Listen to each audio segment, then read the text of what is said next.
ब्रह्मा गुरुविष्णु गुरुदेव महेश्वरा गुरु साक्षात् परब्रह्मा तस्मै श्री गुरुवे नमः।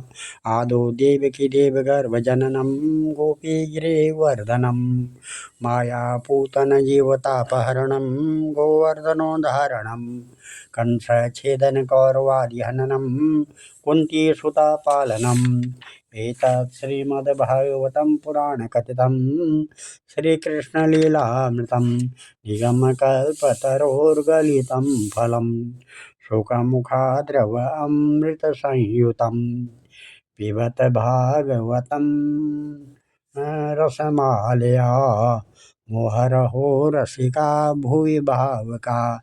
भगवान श्री कृष्णचंद्र नारायण जी के चरण कमलों में नतमस्तक होकर के गुरु श्री वेद व्यासी, गुरु श्री माधवाश्रम जी, गुरु श्री आदि गुरु शंकराचार्य जी, गुरु श्री नारद जी, गुरु श्री सुखदेव जी, गुरु श्री शुद्ध जी के चरण कमलों में नतमस्तक होकर के मैं ये श्रीमद् भागवत महापुराण के 11वें स्कंद का 6वां अध्याय पढ़ने जा रहा हूँ, जो इस प्रकार है। आज के अध्याय में प्रसंग है कि अध्याय का प्रसंग है कि देवताओं की भगवान से स्वधाम सिधारने के लिए प्रार्थना तथा यादवों को प्रभास क्षेत्र जाने की तैयारी करते देखकर उद्धव का भगवान के पास आना।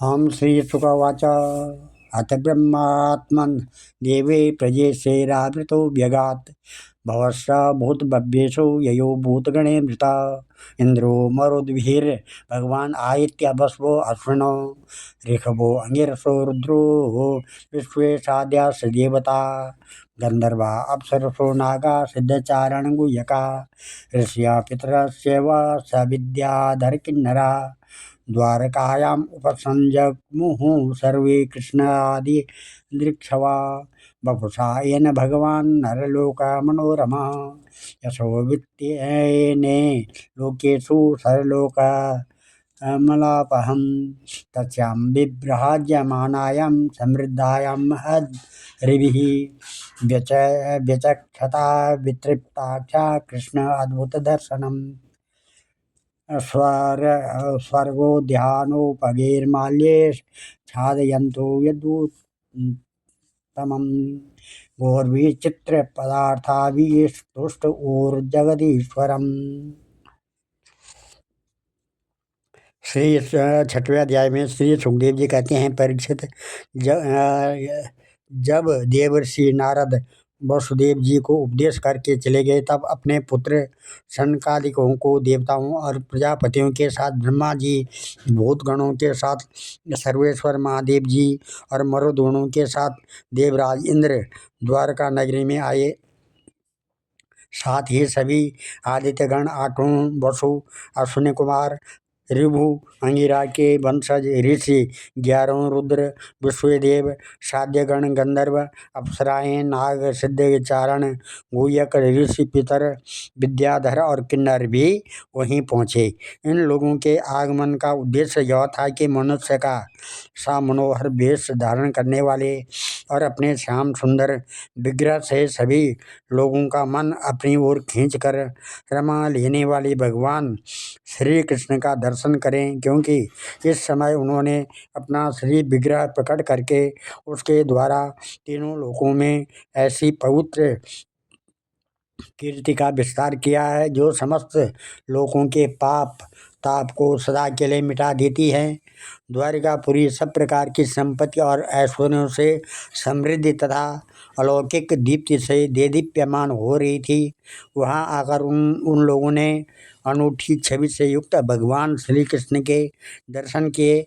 भगवान की रूप माधुरी का निर्निमेष नयनों से पान करने पर भी उनके नेत्र तृप्त न होते थे। वे एकटक बहुत देर तक उन्हें देखते ही रहते थे। उन लोगों ने स्वर्ग के उद्यान, नंदन वन, चैत्र रथ आदि के दिव्य पुष्पों से जगदीश्वर भगवान श्री कृष्ण को ढक दिया और चित्र विचित्र पदों तथा अर्थों से युक्त वाणी के द्वारा उनकी स्तुति करने लगे। देवताओं ने प्रार्थना की, नतास्मते नाथ पदारविन्दं बुद्धीन्द्र प्राण मनवच्चोभि यचिन्त्यते अंतरहृदि भावयुक्तेर मुमुक्षभि कर्मयोरुपासात् त्वं मायया त्रिगुणयात्मनिं दुर्विभाव्यं व्यक्तं सृजस्वसि लुम्पति तद्गुणस्थ नैतिर्भवान्माजितकर्म विरज्यते वे यत्स्वे सुखे व्यवते विरतो न वध्य शुद्धीनृणां न तु तदेड्य दुराशयानां विदुःसताध्यानदानतपक्रियाभिः सत्त्वात्मनामृषभते यस्यास्य प्रविद्या स्वच्छेद्वया श्रवणसंवृतया यथा स्यात् श्यानस्तवाङ्गिरसुभाषय यधूमकेतु क्षेमाययो मुनिभिरार्धहृदयो यमानम् यः सत्त्वते समविभूतय आत्मवद्भिर्व्यूहेर्चिता समनसः स्वरतिक्रमाय अचिन्त्यते प्रयतप्राणिभिरद्वराग्नो त्रय्या निरुक्तविधिनेश हविर्गृहत्वा अध्यात्मयोग उत योगिभिरात्ममायां जिज्ञासुभि परमभागवते परिष्टा पर्युष्टया तव विभो वनमालयेयं संस्पार्धिनी भगवती प्रतिपत्निवत्सि यासु प्रणीतमयूयारण मावदन्नो भूयात् सदाङ्घ्रिरसुभाषय धूमकेतु केतुस्त्रिविक्रमयुतस्त्रिपतत्पताको यस्ते भयाभयकरो सुरदेवचम्बो स्वर्गाय साधुसुस्खलिश्रुतराय भूमन् पादपुनात् भगवन् भजतामर्यनः नश्योतगाव इव यस्य वशे भवन्ति ब्रह्मादयस्तनुवृतो मिथुरत्यमानां कालस्य ते प्रकृतिपुरुषयो परस्य सम्नस्तनोतु चरणः पुरुषोत्तमस्य अस्यात्सी हेतुहृदयस्ति संयमानम् अव्यक्तजीवमवहतामपि कालमाहु सोऽयं तृणाविरखिलापचये प्रवृत्त्या कालो गभीररय उत्तमपुरुषस्त्वमम्मा तथा पुमान् समधिगम्य यया सुवीर्यं दत्ते महान्तिमिव गर्भममोघमीर्य सोऽयं तयानुगत आत्मन आण्डकोशं हेमं ससर्ज बहिरावरणैरुपेतं ततस्तुतश्च जगतश्च भगवानधीशो यन्माययो स्वगुणविक्रययोपनीतान् अर्थान् सृजन्नपि कृषि ऋषिकपते न लिप्तो येनेष्वतः परिहृतादपि बिभ्यति स्म स्वमायवलोककलवर्षितभावहारी भ्रूमण्डलप्रहितसौरतमन्त्रसौण्डी पत्न्यस्तु सुघोरसहस्रमनङ्गबाणैर्यशेन्द्रियं विमथितं कर्णैरभिवद्य विप्यस्तमावामृतकथो दवः स्त्रीलोक्या पालावने जसरितः समलानि हन्तुम् आनुश्रमं श्रुतिभिरङ्घ्रिजमङ्गसङ्गे तीर्थद्वयं शुचिसदस्त उपश्रयन्ति।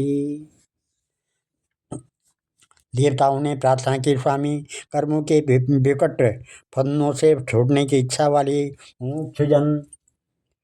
मुमुक्षुजन भक्तिभाव से अपने हृदय में जिनका चिंतन करते रहते हैं, आपके उसी चरण कमलों को हम लोगों ने अपने बुद्धि, इंद्रिय, प्राण, मन और वाणी से साक्षात नमस्कार किया है।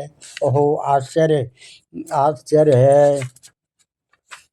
है अभिचित आप माइक रज आदि गुणों में स्थित होकर इस अचिंत्य नाम रूपात्मक प्रपंच की त्रिगुणमयी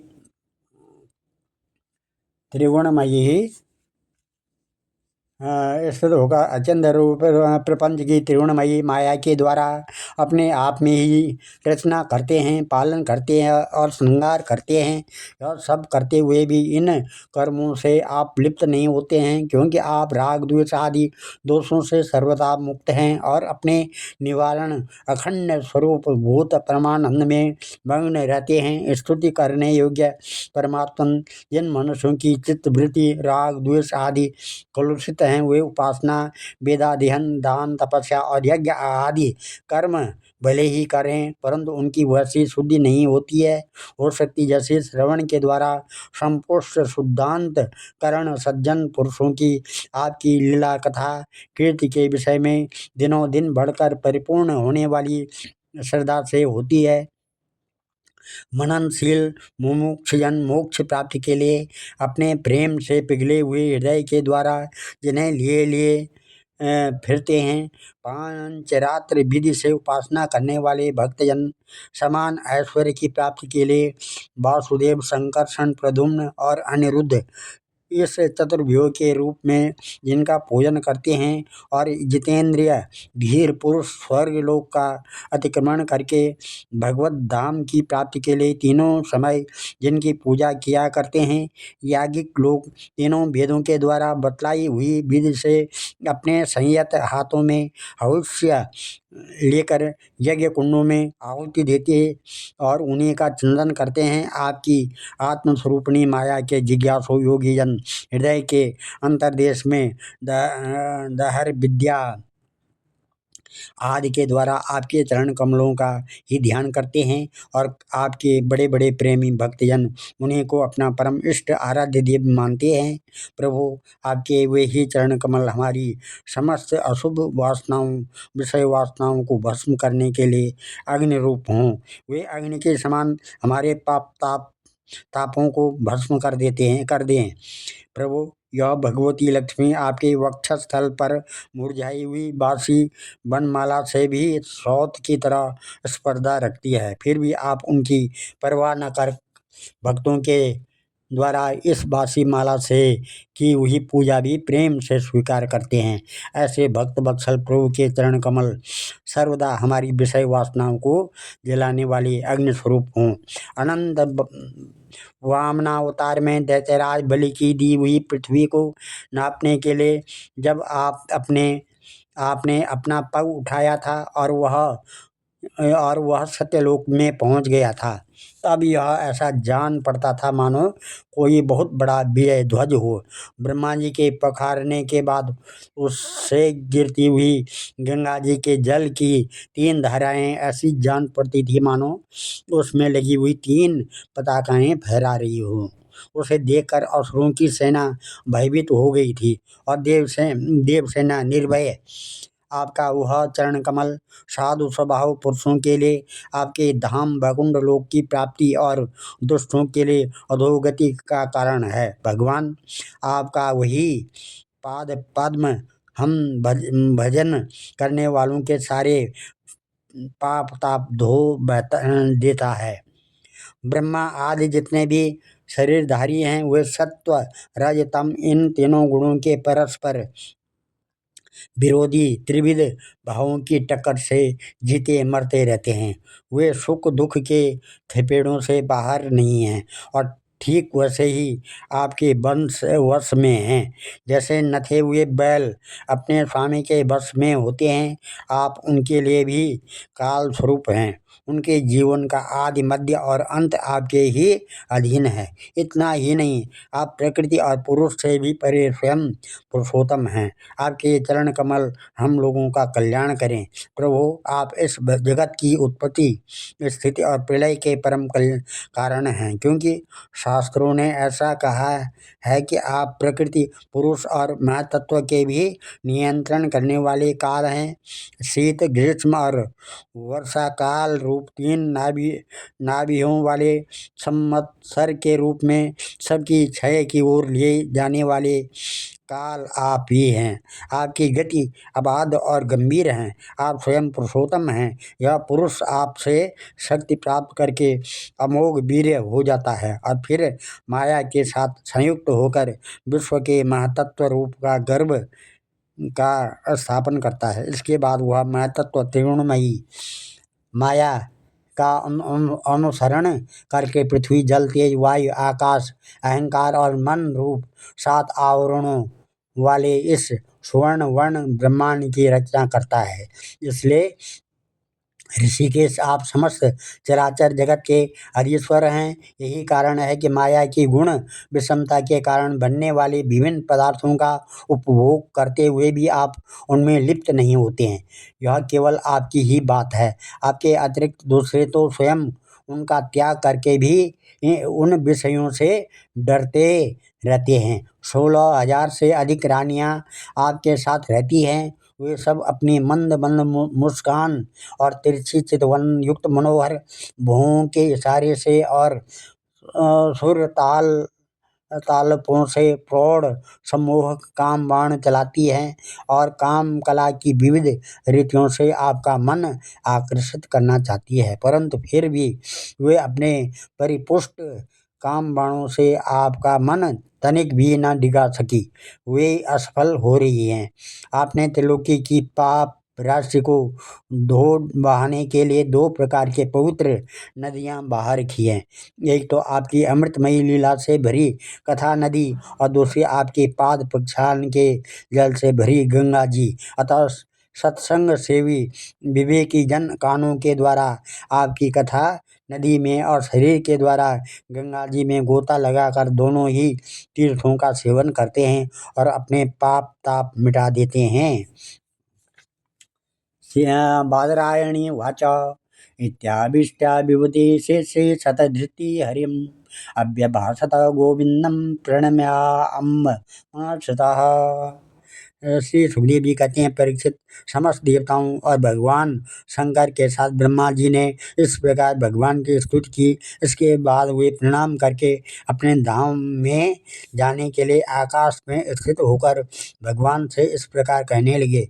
ब्रह्मा जी ने कहा, भूमिर्भारवताराय पुरो विज्ञापिता प्रभु त्वमस्माभिर्शेषास्मस्तथा तथैव उपपादितं धर्मस्य स्थापिता सत्सु सत्या सन्देशो वे त्वया कीर्तिश्च दिक्षु विविक्षिप्ता सर्वलोकमलापा अवतीर्य विदुर्वंशे बिभ्रतरूपमनोवृत्तमं कर्माण्याहुदं वृत्तानि हितानि जगतो कृता यानि ते चरितानि स मनुष्या साधवः खलु शृण्वन्तः कीर्तयन्तश्च तरिष्यन्त्यान्यथा तन्दतमा यदुवंशे अवतीर्णस्य भवतः पुरुषोत्तमं सच्छत्तं व्यतीताय पञ्चविंशाधिकं प्रभो नादुनात्ते अखिलाधारा देवकार्यावसौ वशेषितं कुलं च विप्रशापेन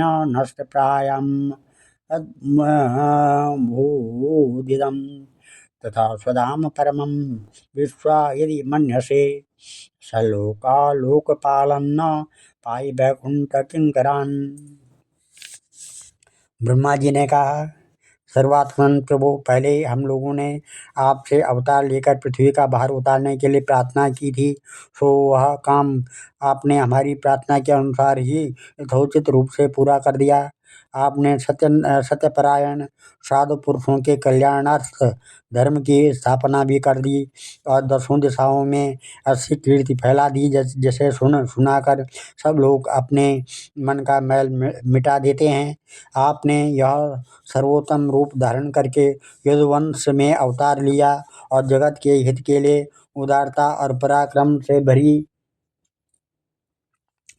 अनेकों लीलाएं की। प्रभु, कलयुग में जो साधु स्वभाव मनुष्य आपकी इन लीलाओं का इन लीलाओं का श्रवण कीर्तन करेंगे और सुगमता से ही इस अज्ञान रूप अंधकार से पार हो जाएंगे। पुरुषोत्तम सर्वशक्तिमान प्रभु, आपको यदुवंश में अवतार ग्रहण किए 125 वर्ष बीत गए हैं।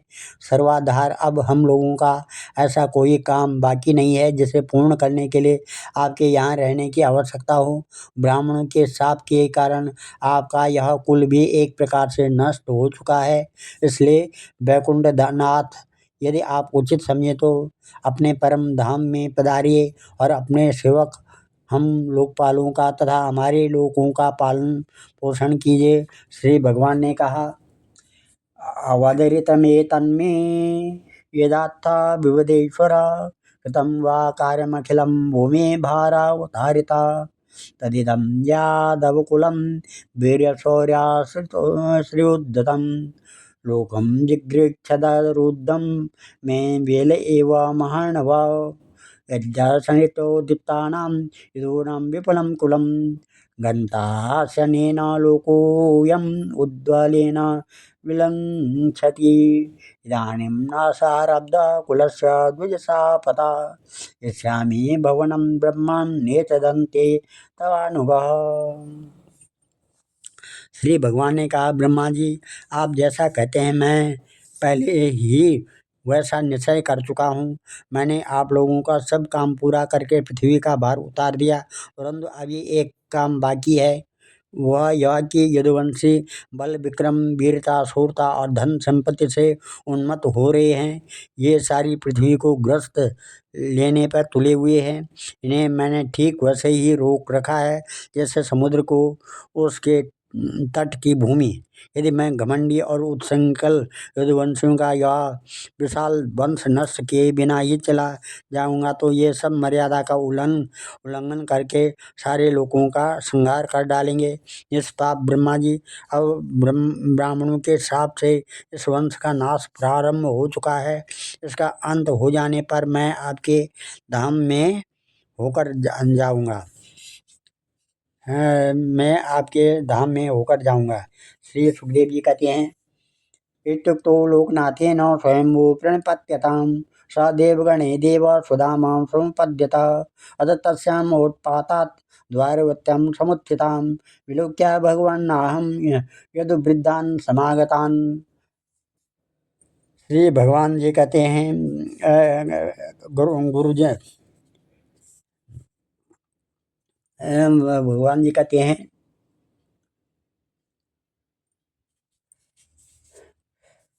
कृष्ण ने कहा, भगवान उवाच श्री शुक उवाच इत्युक्तो लोकनाथेन सुखदेव जी ने कहा, अवधात मत्ते यदाता विदेश्वर कृतं च कार्यम अखिलं भूमि भारोवतारिता।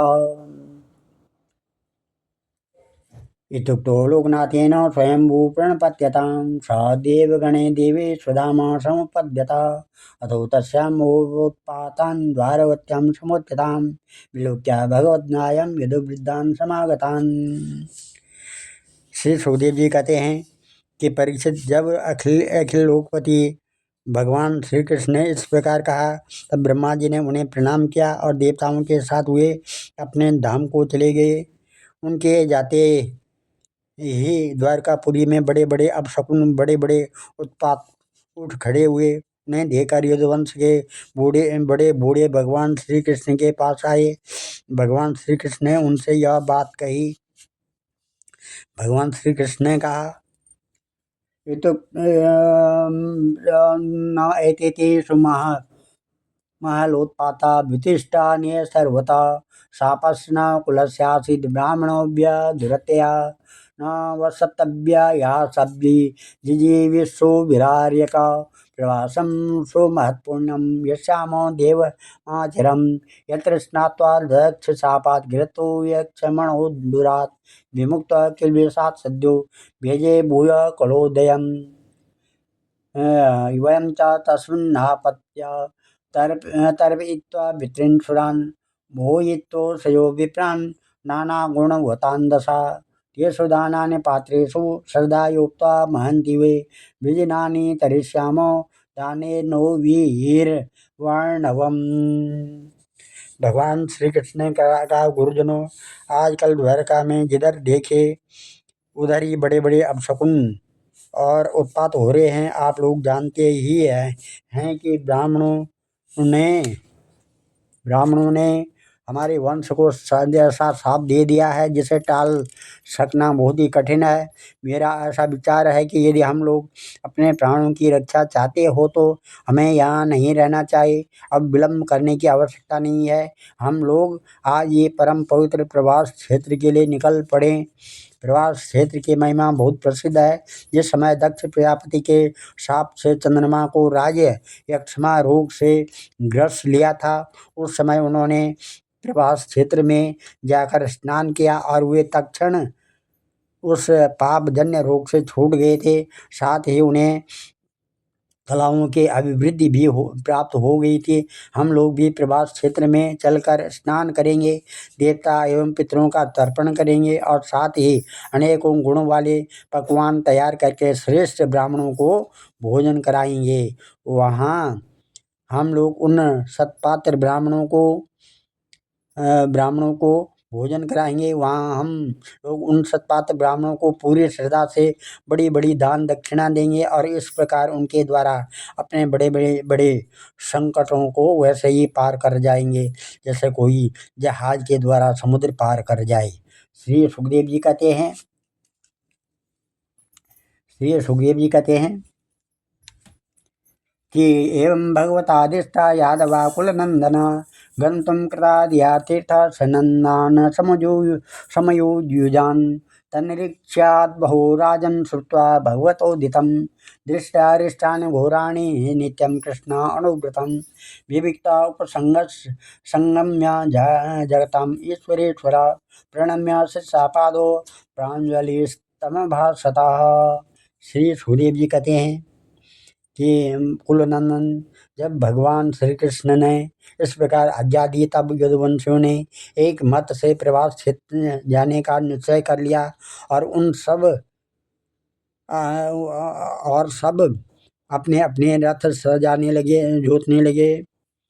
परीक्षित, उद्धव जी भगवान श्री कृष्ण के बड़े प्रेमी और सेवक थे। उन्होंने जब यदुवंशियों को यात्रा की तैयारी करते देखा, भगवान की आज्ञा सुनी और अत्यंत घोर अपशकुन देखे, तब वे जगत के एकमात्र अधिपति भगवान श्री कृष्ण के पास एकांत में गए और उनके चरणों पर अपना सिर रखकर प्रणाम किया और हाथ जोड़कर उनसे प्रार्थना करने लगे कि प्रार्थना करने लगे।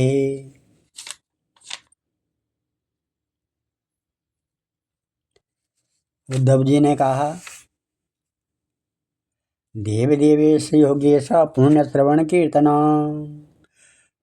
सरित्येता कुलं नूनं लोकं प्रत्यक्षेते भवान् विप्रशापं समर्थोऽपि प्रत्यहन्न यदीश्वरः नाम तामान्द्रिकमलं क्षणार्धमपि केशव त्यक्तुं समुत्सये नाथ सुधामानयमपि तव क्रीडितं कृष्ण नृणां परममङ्गलं कर्णपीयूषमास्वाद्य त्यजत्यान्यस्प्रिया जनः शय्यासन्नाटनस्थाना स्नानक्रीडा स्नादिषु कथं त्वां प्रियमात्मानं वयं भक्ताश्च यजेमहि त्वयोपभुक्तस्नग्धा गन्धवासोऽलङ्कृतार्चिता उत्सृष्टो भोजनो दासास्तव मायं जयेमिव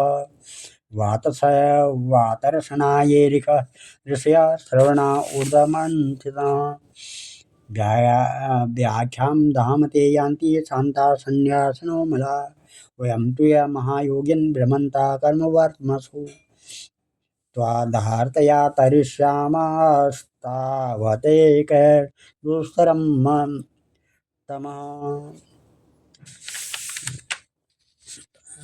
तमः स्मरन्ता कीर्तयन्तस्ते कृतानि गदितानि च गत्यास्मते क्षणाक्षेली यन्नृलोकविडम्बनाम्। इस प्रकार से उद्धव जी ने कहा, योगेश्वर आप देवाधिदेवों के भी अधीश्वर हैं। आपकी लीलाओं का श्रवण श्रवण कीर्तन से जीव पवित्र हो जाता है। आप सर्वशक्तिमान परमेश्वर हैं। आप चाहते तो ब्राह्मणों के शाप को मिटा सकते थे, परंतु आपने वैसा नहीं किया। इससे मैं यह समझ गया कि आप यदुवंश का संहार करके इसे समेट कर अवश्य ही इस लोक का परित्याग कर देंगे। परंतु घुंघराली अलकों वाले श्याम सुंदर, मैं आधे क्षण के लिए भी आपके चरण कमलों के त्याग की बात सोच भी नहीं सकता है। मेरे जीवन सर्वस्व मेरे स्वामी, आप मुझे भी अपने धाम ले चलिए। प्यारे कृष्ण, आपकी एक एक लीला मनुष्यों के लिए परम मंगलमयी और कानों के लिए अमृत स्वरूप है। जिसे एक बार उस रस का चस्का लग जाता है, उसके मन में फिर किसी दूसरी वस्तु के लिए लालसा ही नहीं रह जाती। प्रभु, हम तो उठते बैठते सोते जागते घूमते फिरते आपके साथ रहे हैं। हमने आपके साथ स्नान किया, खेले, भोजन किया, कहाँ तक गिनावें। हमारी एक एक चेष्टा आपके साथ होती रही। आप हमारे प्रियतम हैं, और तो क्या आप हमारे आत्मा ही हैं। ऐसी स्थिति में हम आपके प्रेमी भक्त आपको कैसे छोड़ सकते हैं। हमने आपकी धारण की हुई माला पहनी, आपके लगाए हुए चंदन लगाए, आपके उतारे हुए वस्त्र पहने, आपके धारण किए हुए गहनों से अपने आप को सजाते रहे। हम आपकी जूठन खाने वाले सेवक हैं, इसलिए हम आपकी माया पर अवश्य ही विजय प्राप्त कर लेंगे। अतः प्रभु, हमें आपकी माया का डर नहीं है। डर है तो केवल आपके वियोग का। हम जानते हैं कि माया को पार कर लेना बहुत ही कठिन है। बड़े बड़े ऋषि मुनि दिगंबर रहकर और आजीवन नैष्ठिक ब्रह्मचर्य पालन करके आत्मविद्या के लिए अत्यंत परिश्रम करते हैं। इस प्रकार की कठिन साधना से उन सन्यासियों के हृदय निर्मल हो पाते हैं, और तब कहीं वे समस्त वृत्तियों की शक्ति शांति रूप नैष्कर्म्य अवस्था में स्थित होकर आपके ब्रह्म नामक धाम को प्राप्त होते हैं। महायोगेश्वर, हम लोग तो कर्म मार्ग में ही भ्रम भटक रहे हैं, परंतु इतनी निश्चित है कि हम आपके भजनों के साथ आपके गुणों और लीलाओं की चर्चा करेंगे। और मनुष्य की लीला करते हुए आपने जो कुछ किया या कहा, उसका स्मरण करते कीर्तन करते रहेंगे। साथ ही आपकी चाल ढाल, मुस्कान, चितवन और हास परिहास की स्मृति में तल्लीन हो जाएंगे। केवल इसी से हमारा दुस्तर माया को पार कर लेंगे। इसलिए हमें माया से पार जाने की नहीं, आपके विरह की चिंता है। आप हमें छोड़िए नहीं और साथ ले चलिए। श्री सुखदेव जी कहते हैं, एवं विज्ञापितो राजन भगवान देवकी सुता एकांतिनं प्रियं भृत्यं उद्धवं समभाषत। श्री सुखदेव जी कहते हैं, परीक्षित, जब उद्धव जी ने देवकी नंदन भगवान श्री कृष्ण से इस प्रकार प्रार्थना की, तब उन्होंने अपने अनन्य प्रेमी सखा एवं सेवक उद्धव जी से कहा। आज हम इस कथा को यहीं पर विराम देते हैं। मैं इस कथा को यहीं पर विराम दे रहा हूँ। कल 11वें स्कंद का 7वां अध्याय चलेगा, जिसमें अवधूतोपाख्यान पृथ्वी से लेकर कबूतर तक 8 गुरुओं की कथा। ओम नमः ध्येयं सदा परिभवग्नमविष्टदोहं तीर्थात्पदं शिवभिरञ्चनुतं शरणं भृत्यातियं प्रणतपालभवाब्धिपोतं वन्दे महापुरुषते चरणारविन्दम्। ओम सर्वे भवन्तु सुखिनः, सर्वे सन्तु निरामया, सर्वे भद्राणि पश्यन्तु, मा कश्चित् दुःखभाग् भवेत्। धन्यवाद।